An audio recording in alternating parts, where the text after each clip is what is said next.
नमस्कार दोस्तों, स्वागत है आप सभी लोगों का हमारे चैनल ट्रेडिंग विद अतुल में। आज हम बात करने वाले हैं वोडाफोन आइडिया लिमिटेड के बारे में।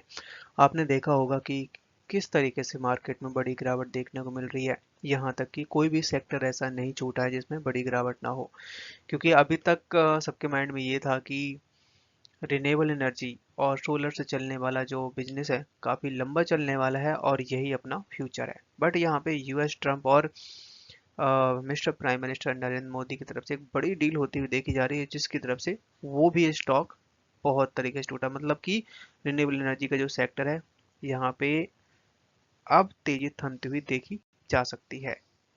टेलीकॉम सेक्टर का फ्यूचर बहुत ब्राइट है, इसके लिए कोई कॉम्पिटिटर नहीं है। मतलब कि जैसे कि अभी हम बात कर रहे थे कि रिन्यूएबल एनर्जी में तो जैसे न्यूक्लियर पावर प्लांट्स, वो एक तरीके से उसका सेम कंपेयर कर सकते हैं और यहाँ पे डाउन साइड देखने को मिल सकता है। बट टेलीकॉम सेक्टर के लिए कौन सी ऐसी फील्ड है जो कि इसकी डाउन कर सकती है? ऐसा कोई भी फील्ड नहीं है और फ्यूचर बहुत ज़्यादा ही ब्राइट है। पर यहाँ पे जिस तरीके से टैरिफ हाइक हुआ है उसका इम्पैक्ट जरूर दिखाई देगा, क्योंकि बाहर से मतलब यूएस से जो भी हम इंपोर्ट करते हैं वो चीज़ महंगी होने वाली है।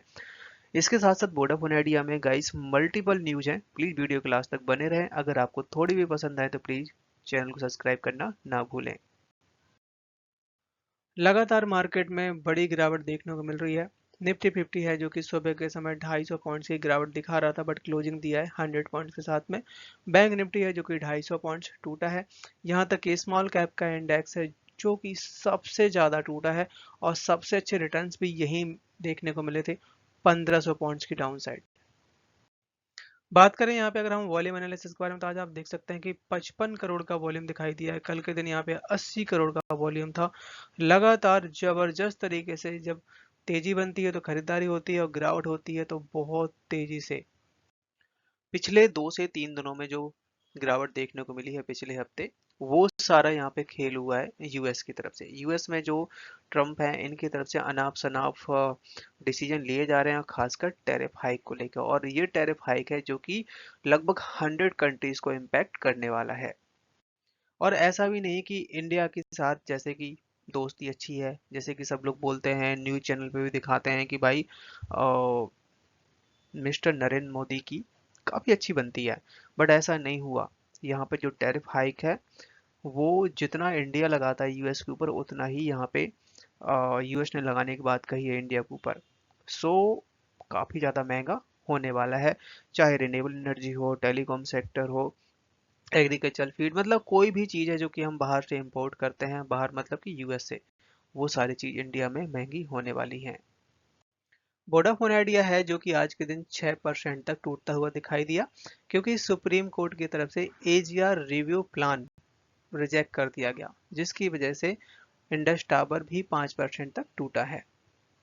भारतीय एयरटेल, वोडाफोन आइडिया, यहाँ तक इंडस टावर जैसे स्टॉक काफ़ी ज़्यादा टूटते हुए देखे गए, क्योंकि यहाँ पे इन्होंने सुप्रीम कोर्ट पे फिर से पेटिशन डाली थी रिव्यू करने के लिए, खासकर एजीआर ड्यू के ऊपर। सो उसके ऊपर यहाँ पे रिजेक्शन आता हुआ देखा जा रहा है, जिसकी वजह से इंडस टावर, भारतीय एयरटेल और वोडाफोन आइडिया ये सारे के सारे स्टॉक में बड़ी गिरावट दिखाई दी। सुप्रीम कोर्ट की तरफ से जो भी डिसीजन लिया गया है, कंपनी की मैनेजमेंट है जो कि इस समय जारी करती हुई देखी जा रही है, खासकर एजीआर ड्यू के बारे में। अब बात कर लेते हैं गुड न्यूज के बारे में, जिसमें बताया जा रहा है कि करीबन 10,000 करोड़ का एक्सपेंशन प्लान कर रही है कंपनी, वो भी मार्च 2025 तक। मतलब बहुत जल्द है, जो कि यहाँ पे न्यू टावर्स है, न्यू नेटवर्क लगाए जाएंगे। कंपनी है जो कि इस समय 10,000 करोड़ का एक्सपेंडिचर करेगी, खासकर नेटवर्क के लिए, वो भी एंड ऑफ मार्च तक, जिसमें 5,300 करोड़ का कैपेक्स है जो कि अप्रैल से दिसंबर के बीच में 2024 में ये कंप्लीट कर चुकी है। कंपनी को बहुत ज़्यादा एग्रेसिवली काम करने के लिए इस समय 35,000 करोड़ की रिक्वायरमेंट है, मतलब बैंक फंडिंग की रिक्वायरमेंट है, और जो कि कंपनी है प्लान कर रही है। इसके साथ साथ कंपनी के पास लगभग 18,000 करोड़ का कैश पड़ा हुआ है, जिससे जो अभी की रिक्वायरमेंट है वो पूरा कर सकती है। इसके साथ साथ वोडाफोन आइडिया है जो कि करीबन 43,000 करोड़ का जो पे आउट है और जिसमें 17,000 करोड़ का यहाँ पे इंस्टॉलमेंट मिल चुका है, जो कि टेलीकॉम रिलीफ पैकेज के दौरान मिलना था। बट इसमें अभी 26,000 करोड़ का अमाउंट है, जो कि अभी भी रह जाता है, और अगर ये मिलता है तो वोडाफोन आइडिया के लिए काफ़ी बेटर हो सकता है। आज के दिन स्टॉक है जो कि 9 रुपए के आसपास तक गया और लो बना 8.1 का क्लोजिंग दी है। 8.21 पे 5% तक की बड़ी गिरावट दिखाई दी। चार्ट में नजर डाली जाए तो स्टॉक है जो कि 8 रुपए के आसपास पहुंच चुका है। यहाँ पे सबसे बड़ा सपोर्ट कह सकते हैं, जिसको नीचे ब्रेक करता है तो 7.5 और 7.2 तक के वे लेवल जा सकते हैं। टेलीकम्युनिकेशन डिपार्टमेंट की तरफ से बहुत बड़ा अपडेट आता हुआ देखा जा रहा है। लगभग 18,000 टेलीकॉम टावर हैं जो कि आसाम में लगाए जाएंगे, क्योंकि रिसेंटली वहाँ पे काफ़ी ज़्यादा साइक्लोन की वजह से नेटवर्क में दिक्कत आ रही थी, कुछ टावर भी टूट गए थे। तो ये बड़ी खुशखबरी आती हुई देखी जा रही है, जो भी टेलीकॉम कंपनियां इम्पैक्ट हो रही हैं वहाँ से, क्योंकि ये जो अपडेट दिया गया है टेलीकम्युनिकेशन डिपार्टमेंट की तरफ से, last time prime minister Narendra Modi की तरफ से ये अनाउंस भी किया गया था, ये स्कीम भी लॉन्च की दी गई थी कि जगह जगह पे इंडिया के हर एक विलेज में हमें टावर लगाने हैं, जिससे वहाँ पे नेटवर्क को प्रॉपर सप्लाई किया जा सके।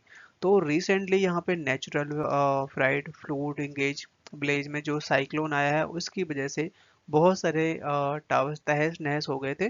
तो यहाँ पे ये खुशखबरी दी जा रही है, जिसमें बहुत सारी कंपनियों को फायदा होगा जो टावर भी लगा रही हैं। यहाँ तक कि जो भी कंपनी के नेटवर्क चले गए थे, उनका बिजनेस ठप पड़ गया था, उनके लिए भी ये गुड न्यूज निकल के आई हुई है। वोडाफोन आइडिया, रिलायंस जियो और भारती एयरटेल, तीनों को तीनों कंपनियां ऐसी हैं जो कि इंटरनेशनल का जो सर्विस प्रोवाइड करती थी, उनसे एग्जिट होते हुए देखी जा रही हैं, क्योंकि बताया जा रहा है कि जितना वो यहाँ पे इन्वेस्ट कर रही हैं उतना उनको बेनिफिट नहीं हो रहा है। टेलीकम्युनिकेशन डिपार्टमेंट की तरफ से लगभग 6,000 करोड़ के आसपास की डिमांड करी जा रही है, खासकर बैंक गारंटेड के ऊपर, और ये बताया जा रहा है कि 10 मार्च 2025 तक पे करने की बात कही जा रही है। यहाँ पे जो डिमांड करी जा रही है 6,090 करोड़ की बैंक गारंटेड, जो कि 2015 के बाद से स्पेक्ट्रम का अमाउंट है। और वोडाफोन आइडिया के हालात को देखते हुए गवर्नमेंट ऑफ इंडिया यहाँ पे ऑफर दे रही है कि 5,493 करोड़ आप प्रोवाइड कर दीजिए, बाकी आप बाद में भी दे सकते हैं। इसके साथ साथ वोडाफोन आइडिया है जो कि टैरिफ हाइक की जो फ्रिक्वेंसी है उसको यहाँ पे रोकता हुआ दिखाई दे रहा है, क्योंकि एक टैरिफ हाइक जो कि जुलाई में किया गया था, अब जो नेक्स्ट टैरिफ हाइक है उसकी डेट आ चुकी है। ये बात बिल्कुल सही है कि कंपनी के इससे परफॉर्मेंस है, इससे अर्निंग बढ़ जाएगी, बट इनके जो सीईओ है आकांक्षा मुंद्रा, उनकी तरफ से ये समय मना किया जा रहा है कि अब जो नेक्स्ट जो आएगा, जो नेक्स्ट जो टर्न आएगा टैरिफ हाइक करने का, उस समय ये बढ़ाएंगी। रिसेंटली कंपनी ने अपने Q3 के नंबर पेश करते हुए देखे गए, उस बिहाफ पे यहाँ पे मोतीलाल ओसवाल की तरफ से वोडाफोन आइडिया को डाउनग्रेड कर दिया गया है और सेल की रेटिंग दी जा रही है, जिसमें 40% की डाउनसाइड का बताया जा रहा है कि स्टॉक है जो कि 5 रुपए तक जा सकता है। वैसे अगर देखा जाए तो कंपनी के जो Q3 के जो नंबर्स हैं, ठीक ठाक कह सकते हैं, मतलब ठीक ठाक क्या, लॉस में तो है ही, और काफी बड़ा लॉस है। बट अगर वो लॉस आपका 7,000 करोड़ का है, जो कि इस समय 6,500 करोड़ का हो जाए, तो आप सोच सकते हैं कि 500 करोड़ का यहाँ पे लॉस कम हुआ है, कंपनी की सेल भी बढ़ी है, यहाँ तक कि कंपनी ने काफी हद तक अपना लोन भी चुका दिया है। इसके साथ साथ कंपनी ने अपनी उधारी भी कम करी हुई है। एक साल पहले कंपनी के पास 52.9 बिलियन तक का बैंक का उधारी था, जो कि इस समय 23.3 बिलियन के आसपास पहुंच चुका है, और कंपनी के पास जो कैश भी है वो भी काफी अच्छा होता हुआ दिखाई दे रहा है। प्रमोटर्स हैं, एफआईआई है, डीआईएस है, और पब्लिक की जो होल्डिंग है कैसी क्या रही है वो आती हुई देखी जा रही है। तो अगर हम बात करें यहाँ पे प्रोमोटर्स की, तो होल्डिंग लगातार कम हो रही है। 50% तक का स्टेक था दिसंबर 2023 में, जो कि इस समय 37% रह जाता है। बात की जाए अगर एफआईआई के बारे में, तो एफआईआई के पास 2.27% तक का स्टेक था दिसंबर 2023 में, जो कि इस समय 10% रह जाता है, और जून और सितंबर के क्वार्टर में करीबन 13% तक के आसपास था। तो रिड्यूस किया गया है यहाँ पे एफआईआई की होल्डिंग। डीआईएस के डेटा पे अगर नज़र डाली जाए तो 36% तक का स्टेक तो दिसंबर 2023 में, जो कि अब 27% रह जाता है। तो यहाँ पे डीआईएस ने जम के बिकवाली की हुई है।